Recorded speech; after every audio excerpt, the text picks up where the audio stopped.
श्री हरिवंश। श्री हरिवंश गुरुदेव। पूज्य गुरुदेव, भक्तमाल ग्रंथ में अनेकों ऐसे प्रसंग हैं जिसमें भक्त संत समागम एवं संतों की सेवा में बहुत ज्यादा भाव रखते थे एवं अपना सब कुछ उनकी सेवा में अर्पण कर देते थे, जैसे पीपा जी एवं उनकी धर्मपत्नी सीता जी, महाराष्ट्र के राजा महीपति वराज जी की बेटी का प्रसंग आदि। क्या आज के युग में भी ऐसी निष्ठा रखने वाले भक्त हैं महाराज जी? बहुत कम है। जैसा देखा गया, एक दिन पीपा जी और सीता सहचरी जी चीदर चिदरानी जी के दर्शन करने के लिए गए। गृहस्थ भक्त थे। चीदर चिदरानी जी तो द्वारिका में भगवत साक्षात्कार के बाद वहां द्वारिका में महिमा सुनी। कुछ चीदर चिदरानी जी नाम के एक भक्त हैं, तो वहां गए। अब वो ऐसे महान भक्त थे कि सब कुछ उनका संत सेवा में जा चुका था। मतलब यहां तक कि खाने के लिए भोजन भी नहीं था। वो भगवत आश्रित निरंतर नाम जप, और एक वस्त्र चीदर जी के शरीर में फटा पुराना धोते और एक नया वस्त्र चिदरानी जी के शरीर में था। चीदर जी ने देखा पीपा जी और सीता सहचरी आई, बहुत ही एकदम विकल हो गए कि इतने बड़े महान संत हमारे पास आए। मिले, खूब आनंद से बैठे। चीदर जी घर गए अंदर और चिदरानी जी से कहा, आज संत विमुख जाएंगे, क्योंकि हमारे पास कुछ है नहीं, बाजार में कोई उधार देता नहीं, कुछ नहीं है जिसको हम बेच सके, क्या करें?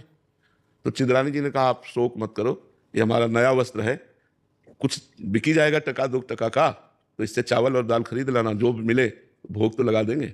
वो प्रसन्न हो गए। एक ही वस्त्र था तो बाजार में बेच दिया।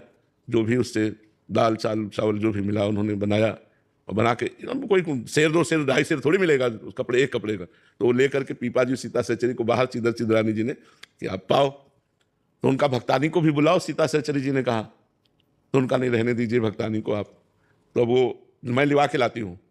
अंदर गई तो आंखों में आंसू और मुख में भगवान नाम, और रसोई में बैठे हो भगवान का चिंतन करें कि भगवान आप बड़े कृपालु हो। ऐसी स्थिति में भगवान की कृपा वो देख रहे। सीता सहचरी जी गई और उनका भक्त रानी, तो आप तो निर्वस्त्र हैं। तो उन्होंने आंख उठाई और कहा, हमने सुना था कि आपने द्वारिकाधीश का दर्शन किया है, तो हमारी आकांक्षा थी कि जब आप मिलोगी तो भगवान की रूप माधुरी का वर्णन करोगी। क्या इस नाशवान शरीर के विषय में प्रश्न किया? नंगा ही पैदा होगा, अगर नंगा ही मर जाए तो क्या फर्क पड़ता है? समझ गई घर की स्थिति देख करके कि ये वस्त्र बेच करके पीपा जी के पास गए और बोले कि हमें लग रहा था कि हम महान भक्त हैं, राजपाट छोड़ करके टाट पट्टी लगाकर भगवान का भजन करते हैं, लेकिन आज हमारा वो भी अभिमान दूर हो गया, क्योंकि हमसे महान भक्त निकले जिन्होंने हमारे स्वागत के लिए अपने तन का वस्त्र बेच दिया। ऐसे भक्तों के जो उदाहरण आते हैं, अब मतलब ऐसे ऐसे उदाहरण आते हैं जो दिमाग में काम ही नहीं करेंगे, दिमाग में ही काम नहीं करेंगे कि ऐसा कैसे हो सकता है, ऐसा कैसे हो सकता है। एक अब सीता सहचरी जी महान भक्ता, एक वो जब जाती थी तो एक सामान लेने, तो एक दुकानदार गलत दृष्टि से, रानी थी, पहले रानी थी तो कोई साधारण थोड़ी, अनुपम रूप, और फिर अब भजन में लगी थी तो और रूप प्रकाशित, तो गलत दृष्टि करता। वो अपनी दृष्टि से देख कर सब जीव हैं, अलग अलग चिंतन। एक दिन पीपा जी कहीं गए हुए थे और संत मंडली आ गई और कुछ था नहीं पवाने के लिए। सीता सहचरी जी ने सोचा आप क्या करें, तो उनको याद आया कि वो जो बनिया था वो गलत दृष्टि से देखता था। गई उसके पास और कहा, आप हमारी तरफ आकर्षण की दृष्टि से देखते थे, आपका गलत विचार हमें लगा। तो पहले तो घबराया, तो कहा नहीं, मैं इसलिए पूछ रही हूँ कि अगर हमारे पास संत आए हैं और आप संतों के लिए भोजन की व्यवस्था कर देंगे तो आपकी जो इच्छा होगी वो मैं राजी हो जाऊंगी। आप तो वो घी चीनी सब सामान दे दिया, गई पकवान बनाया और अच्छे से संतों को पवाया। जब संत पा चुके तो उस समय पीपा जी आ गए। पीपा जी ने सीता सहचरी से पूछा, हमारे पास तो कुछ था नहीं, संतों को क्या पवाया? तो उनका अपने को बेचकर पीपा जी के आंसू आ गए। उन्होंने कहा, धन्य है जो तुम्हारी जैसी हमको मित्र मिली, पत्नी मिली, अब बैठो हमारे कांधे पे, मैं तुम्हें ले चलूंगा उसके पास। और उसकी दुकान के पास गए, उतर गए और कहा जाओ। जे ही हो गई तो चरणों में लौट गया और कान पकड़ा और कहा, गलती पड़ी, कभी हम ऐसी गलती दृष्टि से आपकी तरफ नहीं, आप जैसे मतलब उसको ज्ञान हो गया, क्योंकि उसका अन्न संतों के पेट में गया तो उसकी बुद्धि पवित्र हो गई। वो चरणों में गिरा और कहा, माता आप कभी ऐसी भाव। ऐसे ऐसे चरित्र आते हैं भक्तों की, मतलब होश उड़ जाए। वो भक्तों को जितना प्यार किया संतों ने, उतना भगवान को भी नहीं किया। एक बार एक भक्त के घर में ठाकुर जी विराजमान थे।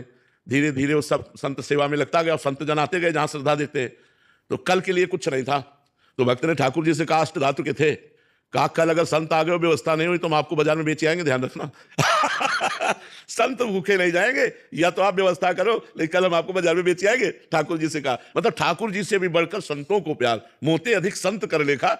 कलयुग है, मुझे लगता है होंगे, भगवान की सृष्टि है, पर ऐसे मतलब ऐसे बिरला ही कोई होगा, नहीं तो बहुत कठिन है, बहुत कठिन है। जो भक्तमाल में, जो रसिक अनन्यमाल में भक्तों के चरित्र में आता है, ऐसा कोई बिरला ही होगा जो संतों से ऐसा प्यार करे। नहीं तो, और जो संतों से प्यार कर ले गया वो भगवान को अधीन कर लेगा, वो भगवान को, क्योंकि भगवान के ही भाव से तो संतों से प्यार किया जाता है।